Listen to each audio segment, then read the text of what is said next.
Finlandia 10 tahun terakhir ini selalu menjadi negara nomor 1 di bidang pendidikan. Lalu bagaimana guru melakukan teknik pembelajaran sehingga pendidikan menjadi nomor 1? Audio Jungle. Audio Jungle. Assalamualaikum warahmatullahi wabarakatuh. Salam Kak Yano Bintang.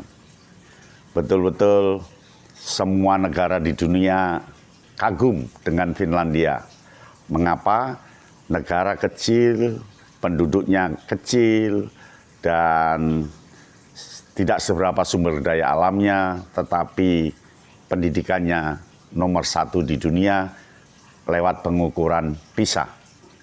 Tentu ada sesuatu di sana, ternyata ini 10 teknik pembelajaran yang dipakai oleh guru-guru Finlandia. Tapi perlu diingat, di Finlandia tidak ada teknik pembelajaran yang terbaik. Semua teknik pembelajaran dikatakan terbaik asal mencapai tujuan pembelajaran. Tapi ada 10 cara guru mengajar yang sering digunakan oleh para guru semua. Yang pertama, nomor 1, dan itu secara umum digunakan guru-guru Finlandia, adalah pembelajaran berbasis proyek.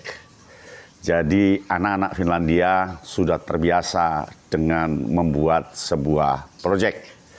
Dan dari belajar berbasis proyek itulah anak memainkan imajinasinya, memainkan inovasinya, berbasis masalah, memecahkan masalah untuk sebuah proyek.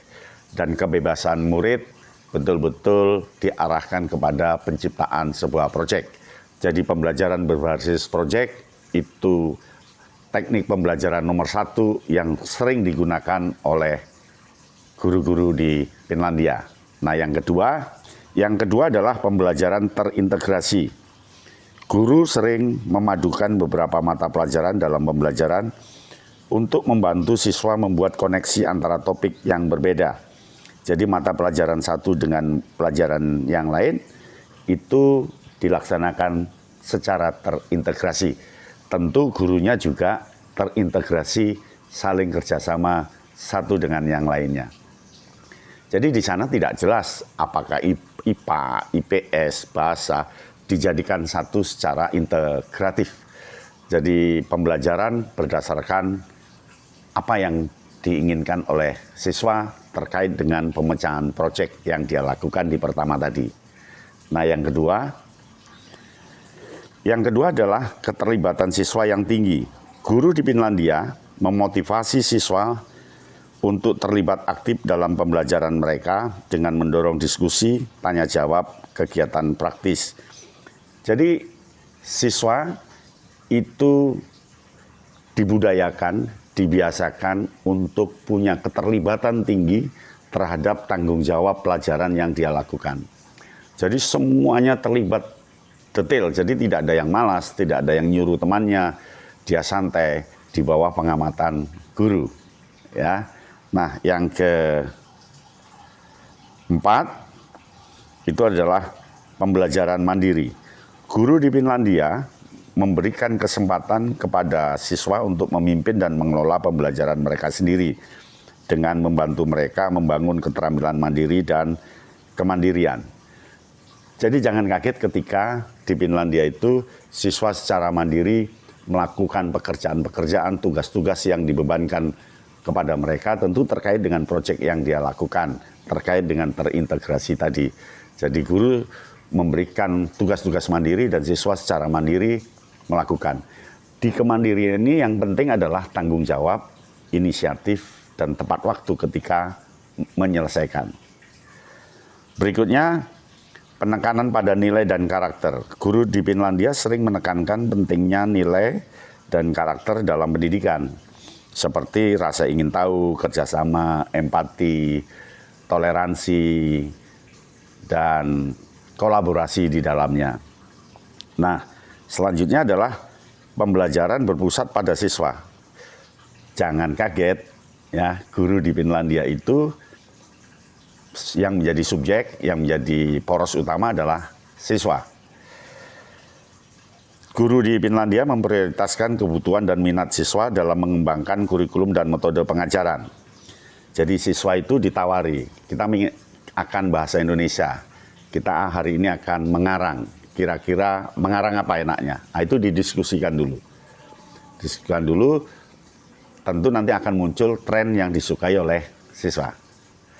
Berikutnya, penggunaan teknologi. Guru di Finlandia menggunakan teknologi modern seperti komputer dan perangkat lunak pembelajaran untuk meningkatkan efektivitas pengajaran.